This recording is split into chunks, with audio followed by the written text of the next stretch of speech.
there, welcome into the show. Hope you're all having a fantastic day. You're watching Philadelphia Eagles Now by Chat Sports. Chase Sr. here with you. And coming up, some big news in the NFL this morning.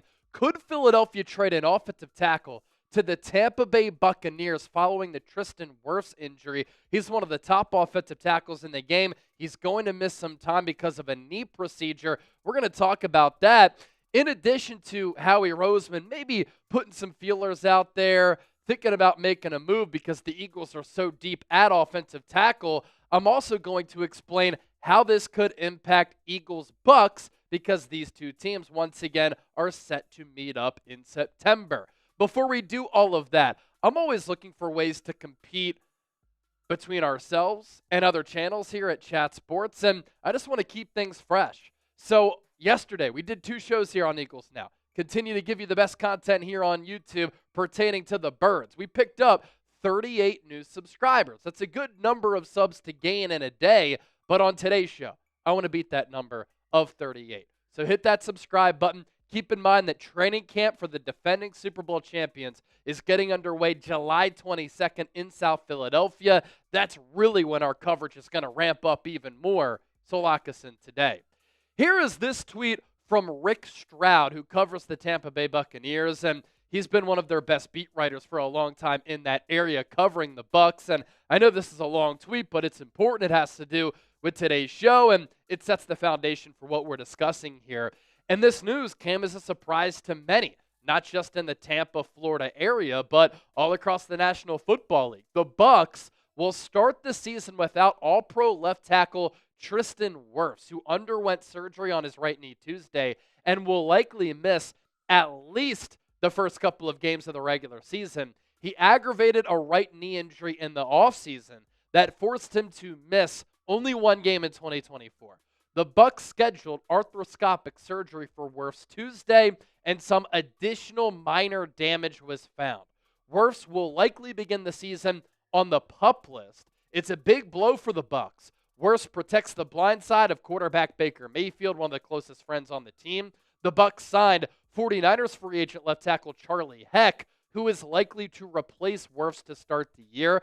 The Bucs improved from last to 4th overall in rushing last year. Wirfs was limited in OTAs and minicamp and wore a brace on his right knee. Obviously a lot to pack there. Wirfs is a stud. He's one of the top players in football. That's why he's one of the highest paid offensive tackles in the game.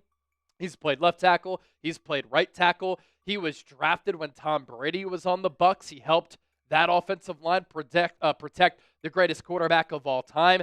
He's moved back to left tackle after he got that bag, and he's provided protection for Baker Mayfield, who I think in the last 2 years has been a top 10 quarterback. You look at the depth behind him, not in a good situation, which is where the Eagles could come into play here. Wirfs is 6'5", 320. Really liked him coming out of the draft, or going into the draft, coming out of Iowa, I should say. He's a 2-time first-team All-Pro in 2021 and then last year in 2024. I think Jordan Mailata had better numbers. He played better for a better team. He should have been a first-team All-Pro, but whatever.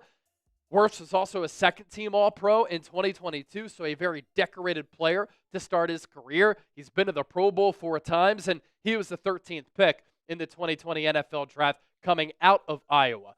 Last year, when he got those first-team All-Pro honors, his overall PFF grade, 82.8. That was 9th among 140 offensive tackles. Jordan Mailata was better. His pass-blocking grade, though, was better than Mailata's, 93.7. He was dominant against pass rushers. That ranked first at the position. His run blocking grade, even though the Buccaneers were better as a team running the football, led by Bucky Irving, who had a really good year, Wirfs was just okay in the run blocking department. He ranked 56th there among 140 offensive tackles, 64.5 the grade, but he gave up no sacks and gave up only 1 quarterback hit. In addition to the Eagles maybe being one of the teams who could trade an offensive tackle to Tampa Bay because they have a litany of depth there at that position, this could also impact Eagles-Bucs in September because Wirfs protects that blind side for Baker Mayfield. The Eagles play the Buccaneers in Week 4, And if Wirfs starts the year on PUP, he will not play against Philadelphia in that Week 4 matchup at Raymond James Stadium. The Buccaneers are already a really good team. I think that they are a legitimate Super Bowl contender going into this year. They have caused fits for Philadelphia in this Nick Sirianni, Jalen Hurts regime.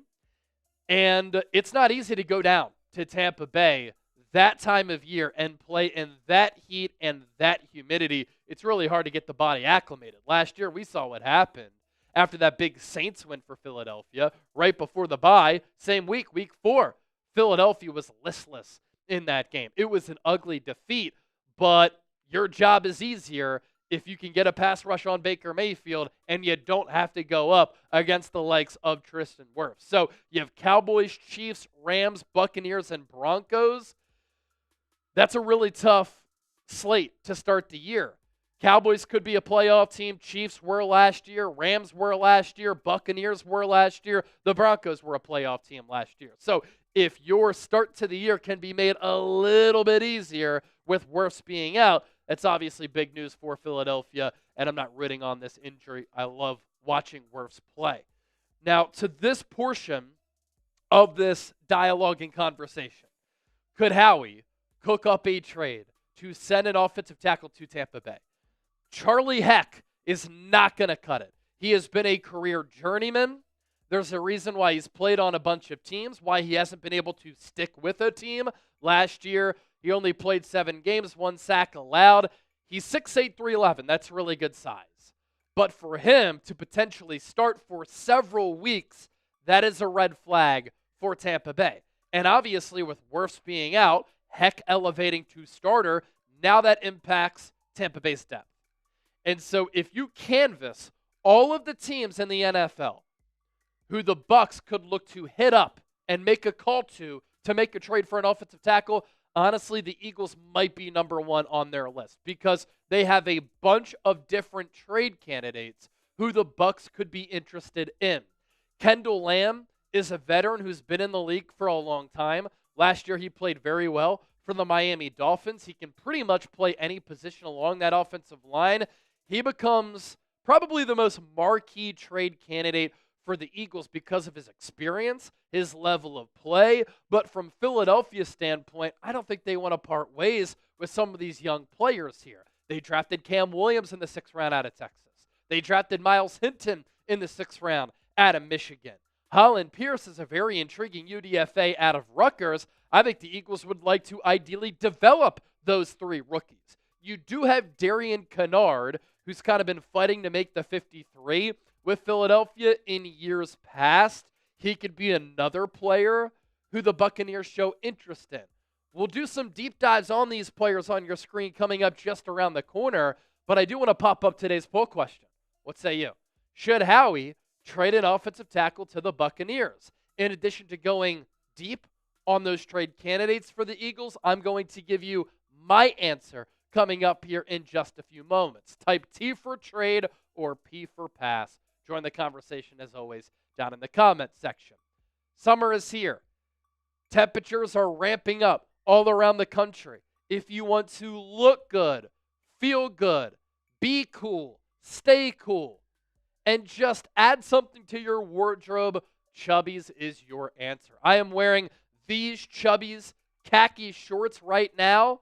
I would show you, but I can't because you're just seeing me about abdomen up here on the program. But I'm telling you right now, they are an awesome pair of shorts. I also have some Chubbies swim trunks, and Chubbies never disappoints me. They have durable, stretchable, flexible gear, and I also really like their color schemes.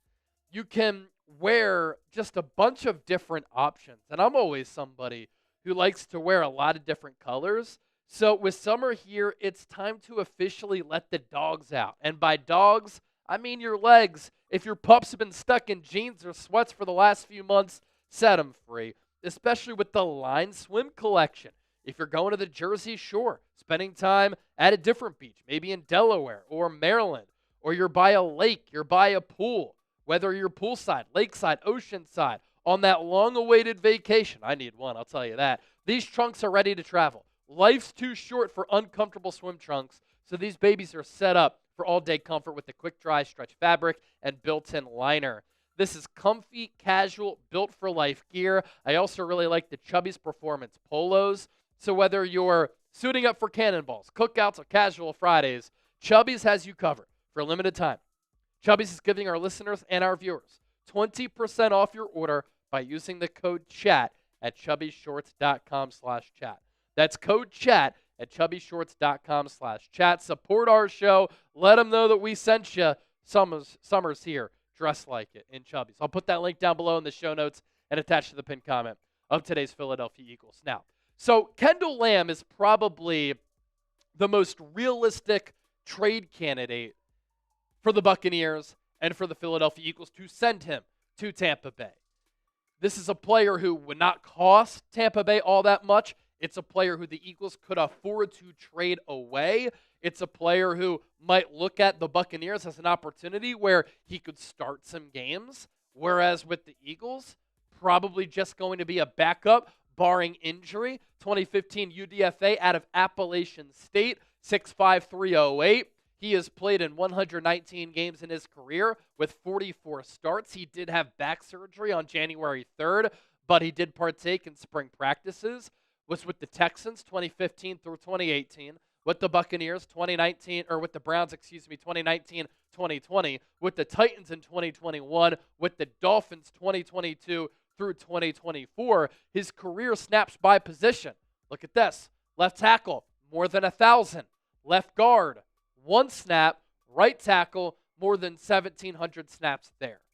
So the Buccaneers would have some flexibility with where they could play Lamm, left tackle or right tackle, and he's held up pretty well. Like his Pro Football Focus grades in 2024 before that back injury cost him some time. They were good. Overall grade of 72.7, a pass blocking grade of 83.7, a run blocking grade of 53.7. He didn't give up a sack. He did give up 12 pressures. He played 441 snaps at right tackle, 70 snaps at left tackle. The Buccaneers could look at that and say, that's a player who could really help us and help us keep our heads above water. Now, what I don't want the Eagles to do is trade a young player who's a developmental piece with a lot of promise and potential to Tampa Bay. The Buccaneers have kind of been a thorn in the Eagles' sides. They're going to be a competitive team for the foreseeable future. They've won 5 straight NFC South championships, even though that's the worst division in football. I don't want to help them by any means.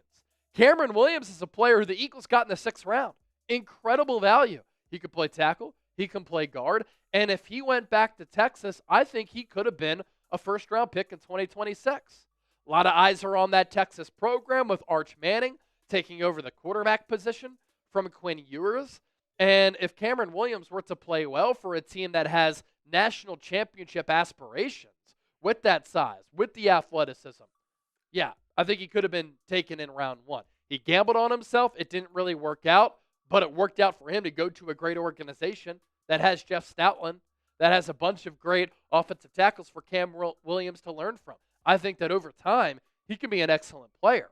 Myles Hinton is a player who started his college career at Stanford, and then he went to Michigan, and he never really became the sought-after recruit that he was coming out of high school. But again, you put him in this player development program with Jeff Stoutland, I think that Myles Hinton can be a really good player, and he has tackle and guard versatility, also NFL bloodlines. And then there's Hollin Pierce, who's a little bit raw, but he got better and better every year that he was at Rutgers. He's like 6'8", 340 pounds, a mountain of a man who the Eagles scooped up as a UDFA.